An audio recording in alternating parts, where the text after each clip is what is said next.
पुराने पहाड़ी कस्बे चांदमठ में एक जर्जर हवेली थी, शकुंतला हवेली। लोग कहते थे कि वहां 7 खिड़कियां हैं, लेकिन रात होते ही उनमें से सिर्फ 6 ही दिखाई देती हैं। 7वीं खिड़की का रहस्य किसी को नहीं पता था। कस्बे में रहने वाली 18 वर्षीय रिद्धिमा को इन कहानियों पर भरोसा नहीं था। वह अपने कॉलेज प्रोजेक्ट के लिए हवेली की तस्वीरें लेने गई। दोपहर का समय था। हवेली सूनी, पर हवा में एक अजीब ठंडक तैर रही थी।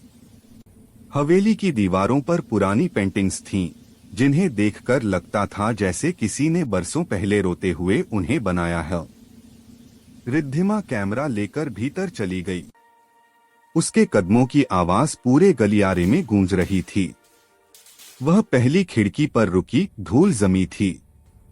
दूसरी पर लकड़ी टूटी हुई, तीसरी पर चारों ओर जाले। वह आगे बढ़ती गई। छठी खिड़की तक सब सामान्य लगा, लेकिन जैसे ही वह 7वीं खिड़की की तरफ बढ़ी, उसने देखा कि वहां खिड़की है ही नहीं। दीवार बिल्कुल सपाट थी।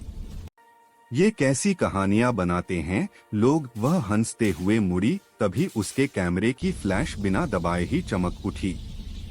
घबराकर उसने स्क्रीन देखी। फोटो में 7 खिड़कियां साफ दिख रही थीं, और 7वीं खिड़की में एक औरत का चेहरा, जो उसे ही घूर रहा था।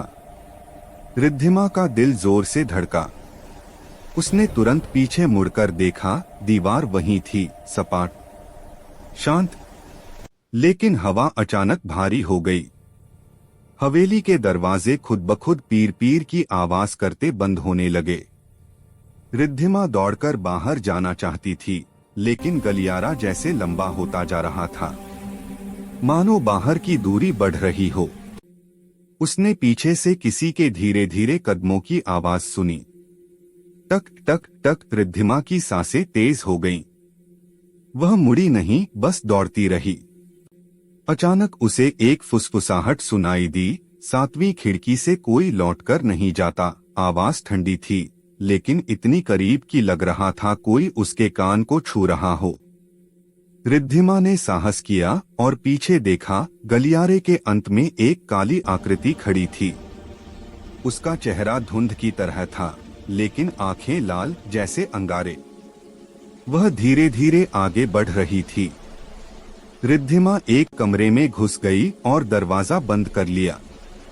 कमरा पूरी तरह अंधेरा था, बस ऊपर से टूटी हुई छत से थोड़ी धूप आती थी। कमरे में सिर्फ एक पुराना शीशा था, धूल से भरा, टूटा हुआ। वह घबराकर पीछे दीवार से लग गई, लेकिन अचानक शीशे में चमक हुई। शीशे में वह अकेली नहीं थी। उसके ठीक पीछे वो औरत खड़ी थी, लंबे बाल, सफेद चेहरा, बिना पलक झपकाए उसे देखती हुई। शीशे में उसका मुंह धीरे धीरे खुल रहा था, मगर कमरे में कोई आवाज नहीं। फिर वही फुसफुसाहट, 7वीं खिड़की खोलो। रिद्धिमा ने डर से आंखें कसकर बंद कर लीं।